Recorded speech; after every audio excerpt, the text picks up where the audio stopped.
Assalamualaikum warahmatullahi wabarakatuh dan salam sejahtera. Hari ini hari Isnin, 30 hari bulan Jun 2025. Secara khusus saya merujuk kepada kenyataan Perdana Menteri Anwar Ibrahim pagi tadi, di mana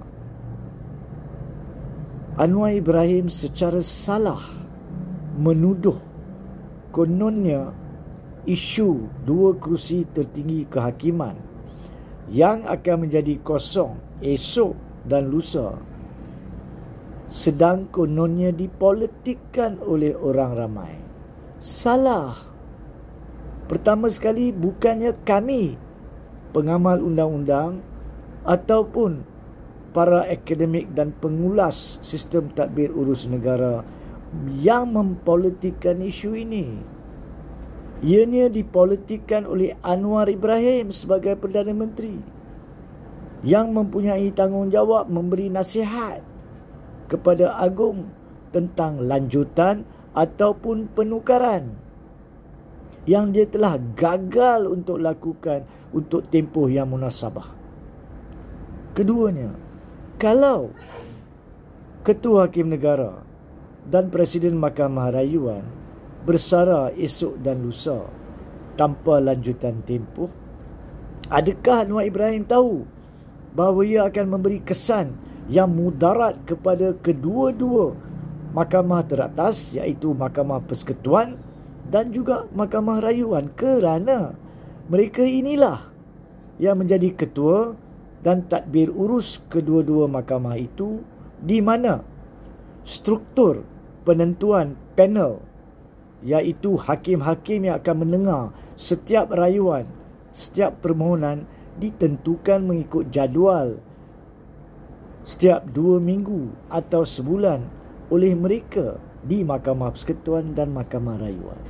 Justru yang ketiganya, esok 1 hari bulan Julai, yakni awal bulan, kalau tidak ditentukan siapakah yang akan menerajui sebagai Ketua Hakim Negara dan Presiden Mahkamah Rayuan, maka bagaimanakah panel lanjut 2 minggu dari sekarang ataupun sebulan daripada sekarang akan ditentukan.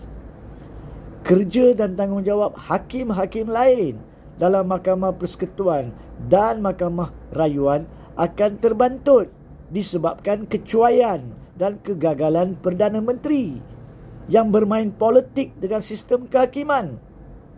Bukan kami. Anda, wahai Anwar Ibrahim, anda bertanggungjawab di atas apa yang sedang berlaku. Jangan berdolak dalih. Jangan tuding jari kononnya kami nak berpolitikkan perkara ini. Kami tak minat dengan politik. Keempatnya, kami bangkitkan perkara itu seawal berbulan yang lalu kerana kami khawatiri sistem tadbir urus kehakiman yang mungkin terencat disebabkan kelewatan keputusan oleh Anwar Ibrahim dalam menasihati ke bawah duli yang di-Pertuan Agong.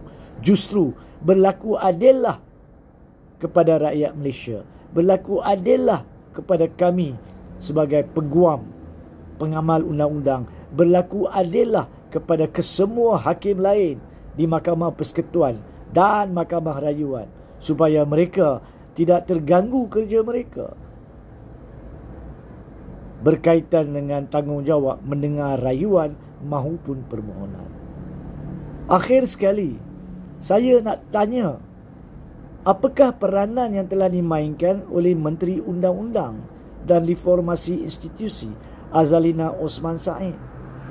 Tidakkah beliau memaklumkan masalah ini, kemuskilan yang berbangkit ini kepada Anwar Ibrahim, ataukah seperti biasa ahli-ahli politik semuanya takut nak memberi nasihat yang betul, sehinggakan Anwar Ibrahim dengan salah menganggap bahawa pengamal undang-undang dan hakim-hakim yang sedang mempolitikkan isu?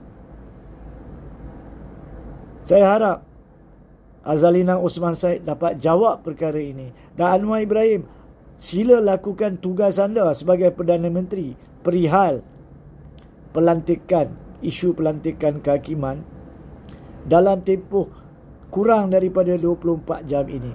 Kalau tidak, anda lah penyebab kemudaratan tadbir urus Mahkamah Persekutuan dan Mahkamah Rayuan datangnya 1 Julai, 2 Julai 2025 dan 3 Julai 2025. Sekian.